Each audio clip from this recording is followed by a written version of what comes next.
বাংলার গান গাই। আমি আমার আমিকে চিরদিন এই বাংলায় খুঁজে পাই। আমি বাংলায় দেখি স্বপ্ন, আমি বাংলায় বাঁধি সুর। আমি এই বাংলার মায়া ভরা পথে হেঁটেছি এতটা দূর। বাংলায় আমার জীবনানন্দ, বাংলা প্রাণের সুর। আমি একবার দেখি, বারবার দেখি, দেখি বাংলার মুখ। আমি বাংলায় গান গাই, আমি বাংলার গান গাই। আমি আমার আমিকে চিরদিন এই বাংলায় খুঁজে পাই।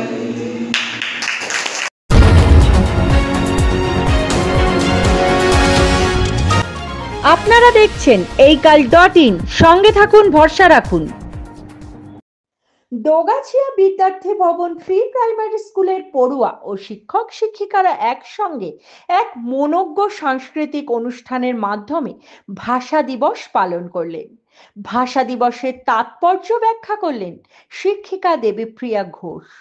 শিক্ষিকা শিউলি ভৌমিকের পরিচালনায় সদ্য প্রয়াত বিশিষ্ট সঙ্গীত শিল্পী প্রতুল মুখোপাধ্যায়ের স্মরণে ভাষা দিবসে সমবেত সঙ্গীত পরিবেশিত হলো। দেখে নেব এই কালের সেই বিশেষ প্রতিবেদন। আজকে আন্তর্জাতিক মাতৃভাষা দিবসের অনেক অনেক শুভেচ্ছা, অভিনন্দন। সেই সঙ্গে আমাদের বিশ্বের সকল ভাষার প্রতি জানাই আমার শ্রদ্ধা এবং ভালোবাসা। আজকে বাঙালি হিসেবে আজকের দিনটা আমাদের জন্য অনেক বেশি গর্বের। আবার এর সঙ্গে জড়িয়ে রয়েছে অনেক রক্তে রাঙানো ইতিহাস। সেই ইতিহাসটাই তোমাদের সামনে অল্প করে বলার চেষ্টা করছি।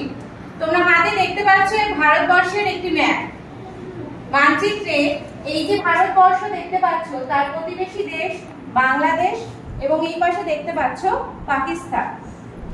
আমাদের যেতে হবে 1947 সালে স্বাধীনতার ইতিহাসের সময়। ইংরেজরা আমাদের যখন দেশ স্বাধীন করলো, তখন তারা দেশকে দুটো ভাগে ভাগ করলো, একটি ভারতবর্ষ আর একটি পাকিস্তান। এই পাকিস্তানের একটি ভাগ হচ্ছে বর্তমান পাকিস্তান, যেটি তখন ছিল পশ্চিম পাকিস্তান, আর এখনকার যে আমাদের বাংলাদেশ, যেটা পশ্চিমবঙ্গ ভাগ করে তৈরি হয়েছে, তার নাম ছিল পূর্ব পাকিস্তান। এটা পূর্ব পাকিস্তান, এটি হচ্ছে পশ্চিম পাকিস্তান। এই পাকিস্তানের তখনকার সরকার 1952 সালের 30শে জানুয়ারি ঘোষণা দেয় উর্দুকেই একমাত্র রাষ্ট্রভাষা করবে। বুঝতেই পারছো, পশ্চিমবঙ্গকে ভেঙে যেহেতু এই বাংলাদেশ, এখানে প্রচুর বাঙালি রয়েছে। তারা ধর্মে হয়তো মুসলিম হতে পারে, কিন্তু তাদের মাতৃভাষা আমাদের মতোই মায়ের থেকে যে ভাষা আমরা প্রথম শিখেছি, সেই মাতৃভাষা বাংলাতেই কথা বলতো। জোর করে যখন চাপিয়ে দেওয়া হয়, তারা সেটা মেনে নিতে পারে না। কারণ ভাষা হচ্ছে ভাবের বাহক। আমরা যা চিন্তা করি, বলি, আমাদের রাগ, দুঃখ, আবেগ, অভিমান সবকিছু প্রকাশ করি কি মাতৃভাষাতে। খিদে পেলেও মার কাছে মাতৃভাষাতেই বলি, দুঃখেও কান্নায়ও আমরা কিন্তু আমাদের বাংলা ভাষাতেই আগে কথা বলি। তাই অন্য ভাষাতে যতটা আমরা বেশি চিন্তা করতে পারবো না, মাতৃভাষাতে অনেক স্বতঃস্ফূর্তভাবে চিন্তা করতে পারবো।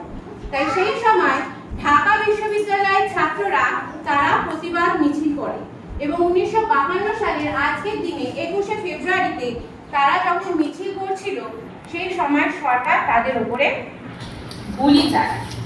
এই দেখতে পাচ্ছ 5 জন প্রথম ভাষা শহীদ। প্রথমেই রয়েছে আবুল বারকাত, রফিকুদ্দিন আহমেদ, আব্দুল জব্বার, আব্দুল সালাম এবং সাফিউর রহমান। এই 5 জন প্রথম ভাষা শহীদ, তারা প্রাণ ঝরায়। পৃথিবীর ইতিহাসে মাতৃভাষার জন্য প্রাণ ঝরানোর এই ইতিহাস সবার প্রথম মাতৃভাষা বাংলাতেই রয়েছে। তাদের এই প্রাণ ঝরানো কিন্তু বিফলে যায় না। 1954 সালের 7ই মে সরকার বাধ্য হয় বাংলাকে তাদের রাষ্ট্রভাষা, অন্যতম একটি রাষ্ট্রভাষা হিসেবে স্বীকৃতি দিতে, এবং পরবর্তীকালে যখন বাংলাদেশ স্বাধীনভাবে আত্মপ্রকাশ করে 1971 সালে, সেখানে কিন্তু বাংলা ভাষা তার মর্যাদা ফিরে পায়। আমরা আজকে এই দিনটিকে পালন করছি 1999 সালে জাতিসংঘ, যেটা ইউনেস্কো স্যার বললেন, সেখানে 2 জন প্রবাসী বাঙালি কানাডায় থাকে। তারা একজন হচ্ছে রফিকুল ইসলাম, আরেকজন হচ্ছেন আব্দুল সালাম। তারা প্রথম তুলে ধরেন এই মাতৃভাষার জন্য আত্মবলিদানের ইতিহাস বিশ্বের সবার সামনে আসা উচিত। এবং তাদেরই চেষ্টায় জাতিসংঘ থেকে বাংলা ভাষার এই মাতৃভাষা আন্তর্জাতিক দিবস হিসাবে 21শে ফেব্রুয়ারিকে চিহ্নিত করা হয় এবং 2000 সাল থেকে আমরা এটিকে পালন করে আসছি। আমাদের মাতৃভাষাকে আমরা কখনোই অবনত হতে দেব না। আজকে উচ্চ শিক্ষার জন্য ইংরেজি ভাষায় আমাদের বই পড়তে হয়, আমরা চাইবো যাতে মাতৃভাষায় সেই বইগুলো আমরা আরো ভালোভাবে পড়তে পারি। তোমরা অবসরের সময়, টিফিনের সময় এদিক ওদিক না ঘুরে বিদ্যালয়ের লাইব্রেরি থেকে যদি একটু বাংলা বইগুলো নিয়ে পড়ো তাহলে অনেক কিছু জানতে পারবে। বাংলা বইয়ের চর্চা, এই যে রবীন্দ্রনাথ, বঙ্কিমচন্দ্র, নজরুল ইসলাম, সুকান্ত ভট্টাচার্য এরা যে কবিতা লিখে রেখে গেছেন, গান, গল্প, এই মাতৃভাষা আমাদের জাতিকে, বাঙালি জাতিকে ঐতিহ্যে সমৃদ্ধ করেছে। এটা জানার জন্য তোমরা কিন্তু অনেক করে বাংলা বই পড়বে এবং বাংলা ভাষাকে বলতে কখনো কুণ্ঠাবোধ করবে না। অনেকেই আজকে ইংরাজি মিডিয়ামে পড়ছে, আমি তাদেরকেও বলবো যাতে বাংলা ভাষাকে তারা যথাযথ সম্মান দেয়। অন্য ভাষা আমাদের জানতে হবে, শিখতে হবে কাজের সূত্রে, কিন্তু আমরা যেন মাতৃভাষাকে কখনো ভুলে না যাই। তাই বলছি, অমর 21শে সমস্ত ভাষা শহীদদেরকে আমার শ্রদ্ধা জানিয়ে আজকের বক্তব্য শেষ। আপনারা দেখছেন এই কাল, সংবাদের সঠিক সংজ্ঞা।